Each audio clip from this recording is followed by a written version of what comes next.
Voilà, la rhétorique iranienne qui ne change pas, à commencer donc par, ses critiques, féroces de l'hégémonie américaine. Le président iranien, vous l'avez vu, a brandi le portrait du général Soleimani, le commandant de la force Al-Quds, les gardiens de la révolution, général tué par une attaque américaine en Irak il y a quelques années maintenant. La preuve, selon Ebrahim, Raïssi, de l'oppression imposée aux nations de la région. Et puis il souligne également les succès de la révolution iranienne. On l'entend souvent, dans la bouche des présidents iraniens. Une société, dit-il, gravée dans la justice, dans la préservation des droits de l'homme. Il a beaucoup souligné, ce terme, préservation des droits de l'homme, Gauthier, à l'heure des manifestations et de la répression en Iran, et une forme de schizophrénie un peu. Oui, et d'imposture. Si vous voulez, il y a 20 ans, ce type de discours qui appelait à résister à l'impérialisme, c'était certes très naïf, mais sincère. Or là, ce que veut la République islamique d'Iran, mais comme la Russie, comme la Chine, ça n'est pas instaurer un ordre multilatéral, c'est recréer des baronnies impérialistes où chacun aurait sa zone d'influence. Il l'a dit d'ailleurs, le président de la République islamique d'Iran. L'Iran aurait sa zone, et puis chacun se partagerait de la sorte le monde. Sauf que ce genre de choses, au bout d'un moment, souvent ça aboutit à un clash entre ses principaux protagonistes. Et donc, c'est là que je parle d'imposture, c'est que, si vous voulez, l'idée de prendre le concept d'anti-impérialisme, de le dévoyer pour, en quelque sorte, favoriser d'autres impérialismes, d'autres oppressions, c'est là qu'il y a quelque chose de profondément, au minimum, choquant. Alors, vous avez parlé justement de l'éloge, évidemment, que fait lui-même Raïssi de la République islamique d'Iran. D'abord, rappelons qui est Raïssi. En 1988, Raïssi a été le chef d'une répression sans limite, sans borne, en Iran. Il y a d'ailleurs une plainte qui a été déposée, Tout à fait. par, certains militants et dissidents iraniens à New York. Tout à fait, tout à fait. Donc c'est quand même lui l'un des chefs de l'oppression. Et puis surtout, que dit-il? Il dit au fond, nous sommes à la pointe du combat contre les oppresseurs. Oui.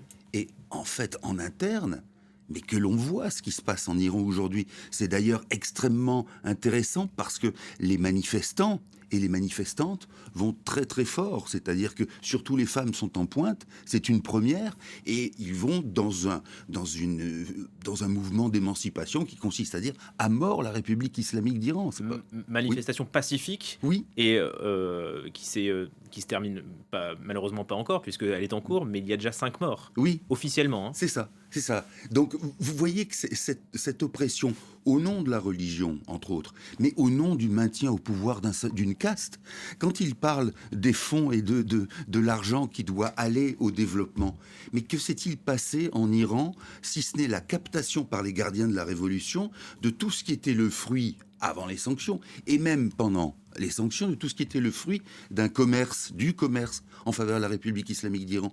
Les difficultés sociales, les Iraniens proviennent de là, c'est-à-dire que la manne financière est partie ailleurs.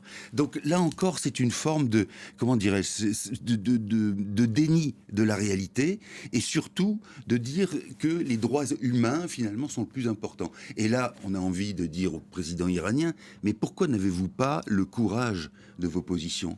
Si vous estimez qu'effectivement le meilleur des systèmes, c'est un système qui visse la population pour qu'elle ne s'exprime pas, pourquoi ne pas le dire clairement? C'est pour ça que je dis qu'il y a un dévoiement de ce discours qui était, encore une fois, très naïf, mais qui était sincère. Alors, bon, pour terminer, c'est vrai que les États-Unis, par la voix de Donald Trump, ont foulé au pied cet accord qui avait été négocié à Vienne, et qu'effectivement c'est du pain béni pour Téhéran qui dénonce cette manière d'avoir finalement détruit cet accord. Et donc bien sûr qu'il y a aussi tous les reproches que l'on peut faire aux États-Unis sur la manière dont ils se sont comportés depuis 1945, avec eux aussi des aspirations, des velléités d'oppression.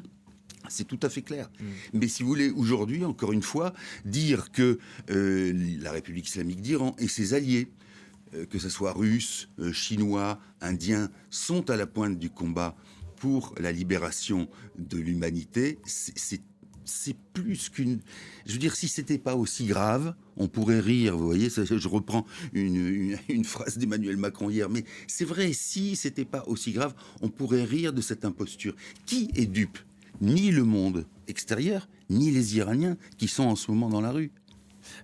Un mot d'un autre extrait d'Ebrahim Oui. Raïssi. Il dit que à la guerre, il n'y a pas de solution militaire, mais des solutions à travers des négociations. Est-ce que c'est une allusion, un positionnement sur l'Ukraine? Oui, fatalement, mais vous savez que c'est l'une des formules les plus répandues.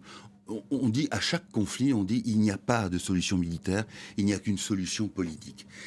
Dans le cas de l'Ukraine, aujourd'hui, compte tenu de la nature du régime russe, il n'y a pas de solution strictement politique valable aujourd'hui. C'est malheureux à dire, mais c'est comme ça. Face à la problématique qu'impose un État totalitaire, vous ne pouvez pas dire qu'il n'y a pas de solution militaire. Il y a au moins la solution qui consiste à bloquer la version militaire de ce régime et ensuite, éventuellement, d'aborder les négociations. Mais là, ce que dit le président iranien, c'est malheureusement le tout venant, hein, la vulgate habituelle sur les conflits où on dit il n'y a pas de solution militaire. Merci beaucoup, Gauthier Ribinski.